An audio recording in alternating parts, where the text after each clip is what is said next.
চেঞ্চাছৰ কামত নিয়োজিতসকলৰ কাৰণে অন্য এখন নটিফিকেশ্যন প্ৰকাশিত কৰা হৈছে আৰু আমি বেক টু বেক নটিফিকেশ্যন পাই আছোঁ চেঞ্চাছক লৈ পেলাই। আৰু ইয়াতেও এখন নটিফিকেশ্যন আছে যিখন নটিফিকেশ্যন অৰ্থাৎ অৰ্ডাৰ হয়, আৰু এই অৰ্ডাৰত কি কি কথা লিখা আছে আমি ইয়াতে চাবলৈ চেষ্টা কৰিম। খুবেই গুৰুত্বপূৰ্ণ নটিফিকেশ্যন হয় এইখন।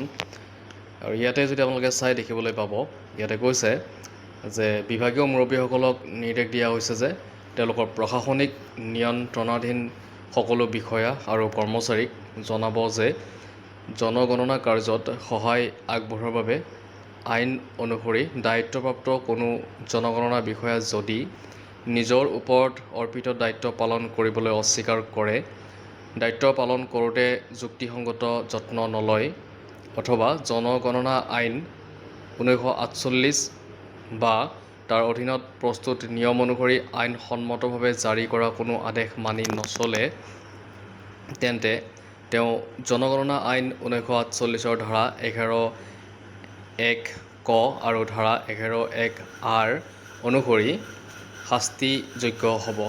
এই শাস্তিৰ ভিতৰত সৰ্বাধিক 1000 টকাৰ জৰিমনা আৰু দোষী সাব্যস্ত হ'লে সৰ্বাধিক 3 বছৰৰ কাৰাদণ্ড হ'ব পাৰে প্ৰযোজ্য বিধান অনুসৰি।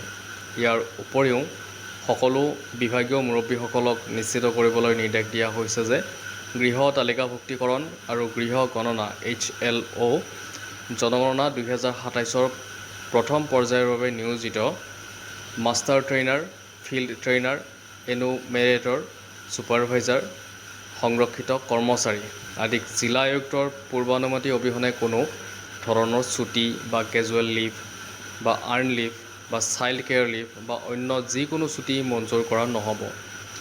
সকলো বিভাগীয় মুৰব্বীসকলে ওপৰৰ নিৰ্দেশসমূহ কঠোৰভাৱে পালন কৰাটো নিশ্চিত কৰিব। এই ক্ষেত্ৰত যিকোনো ধৰণৰ বিচ্যুতি বা অৱহেলাক গুৰুত্ব সহকাৰে লোৱা হ'ব আৰু জনগণনা আইন 1948 তথা প্ৰযোজ্য অন্যান্য নিয়ম আৰু নিৰ্দেশনা অনুসৰি উপযুক্ত ব্যৱস্থা গ্ৰহণ কৰা হ'ব। Government of Assam office of the district commissioner Tinsukia district 21 তাৰিখত এখন নটিফিকেশ্যন প্ৰকাশিত কৰা হৈছে তিনিচুকীয়া ডিষ্ট্ৰিক্টৰ ক্ষেত্ৰত।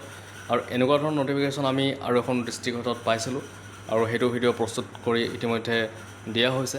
আৰু এইখন আমি দ্বিতীয়খন নটিফিকেশ্যন পালোঁ আৰু এইখন নটিফিকেশ্যনতো ঠিক একেধৰণৰ কথা ইয়াতে লিখা হৈছে। খুবেই গুৰুত্বপূৰ্ণ হয় আৰু এনেকুৱা ধৰণৰ নটিফিকেশ্যন বেলেগ ডিষ্ট্ৰিক্টবিলাকৰ ক্ষেত্ৰতো অহাৰ যথেষ্টখিনি সম্ভাৱনা আছে।